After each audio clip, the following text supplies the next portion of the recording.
Hannah. I'm a senior here at ASU. I'm from the School of Criminology and Criminal Justice, so I've taken a few classes here with Professor Ripley just for like my upper division classes. Absolutely love his classes. Anyway, um, for my virtual debate response, I'm doing it in response to Marino Bledsoe, and he had argued that the U.S. should withdraw, or sorry, that the U.S. Was correct to drop the nuclear bombs in Hiroshima and Nagasaki. So he argued that they should have, which is what they did, and I'm arguing that they should not have dropped those bombs from his points. So the points that he made were number one, that it saved American soldiers' lives, which, yes, this is true, because obviously it was like a counterattack for us. So, like, obviously we're like, okay, we'll go in and do this counterattack. However, it could be seen more as retaliation um, instead of actual, like, protection. So I guess other people or other countries could take it more as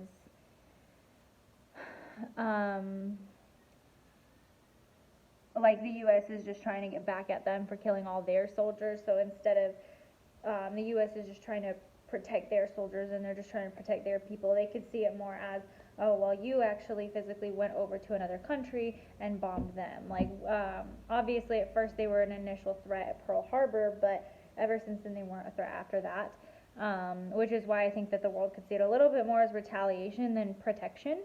So that's just one of the points. The other, I guess, point of view of it is, yes, it saved American soldiers, but it could also be looked at as a weakness and retaliation of, they just said screw you to the United States, so the United States said screw you back to them, and we actually physically went in ourselves and hurt their own people.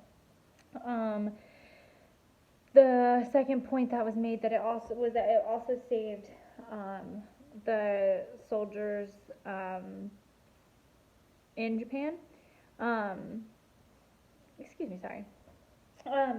Which, yes, I guess to an extent it could have, because it would have like ended the war and everything, and like everything would have stopped, so it could have helped. However, even in like, I think it was like the first introduction part, he had mentioned that on top of the initial bombing of Hiroshima and Nagasaki, there was countless years after that where so many other people died from like the radiation and the sickness of it. So in reality, like the soldiers and the people and the population of Japan would have actually probably lost more people than saved more people, especially because it's countless. So there's not really like a set number. You know, there's still more and more. There's more radiation. There's people that they might not know about that's marked down for that radiation and for the initial bombings and everything like that. So in reality, I guess there's really no counterpoint to that except for the fact that we just don't necessarily have all of the numbers. And in that particular case, I guess it could be argued either way, that it could have saved the Japanese, but it also could have killed more Japanese than it saved.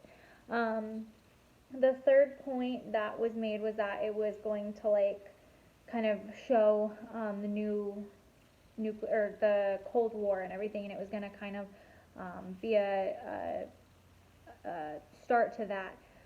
So the only dangerous thing I could say from that is like, yes, it's a good thing that like the world now knows like we have these weapons, we can do as much damage as we would like to you and to other countries, and we own the world is essentially like what that was. However, I feel like the counterpoint to that would be, yes, it could be a very good thing that the whole world knows that we have these powers, so they might respect us. However, it also means that our weapons and our powers are completely exposed at this point. So during the nuclear war, obviously Russia knew, the Cold War, I don't know why I keep saying nuclear. I'm sorry, I know it was with like the nuclear weapons, but they obviously like they knew, everyone else knew kind of what we had, and so at that point they could have started to work on their own nuclear weapons, on their own weapons of mass destruction, like bigger things that we might not even have thought of, like, so it kind of just lets them know, like, hey, this is what we have, so either match it or get something better. So it honestly, I think, is just bad. It was a bad move because it let our guard down, in a situation where we were not directly threatened. Going back to the first point, it would have been different if they had actually come over again and tried to bomb us again, where we could have eventually used those nukes to be like, hey, screw you guys. But the fact that we just went over, essentially unprovoked in that moment, not unprovoked entirely, but unprovoked in that moment, and we went over and actually bombed them. So that was kind of more of a, hey, screw you to Japan. Um, we're just going to use whatever weapons we have and we're going to call it good. But we didn't think about the long-term consequences of other countries knowing what kind of damage that could do and what kind of technology that they could use to create something that could potentially harm us as well. So, thank you.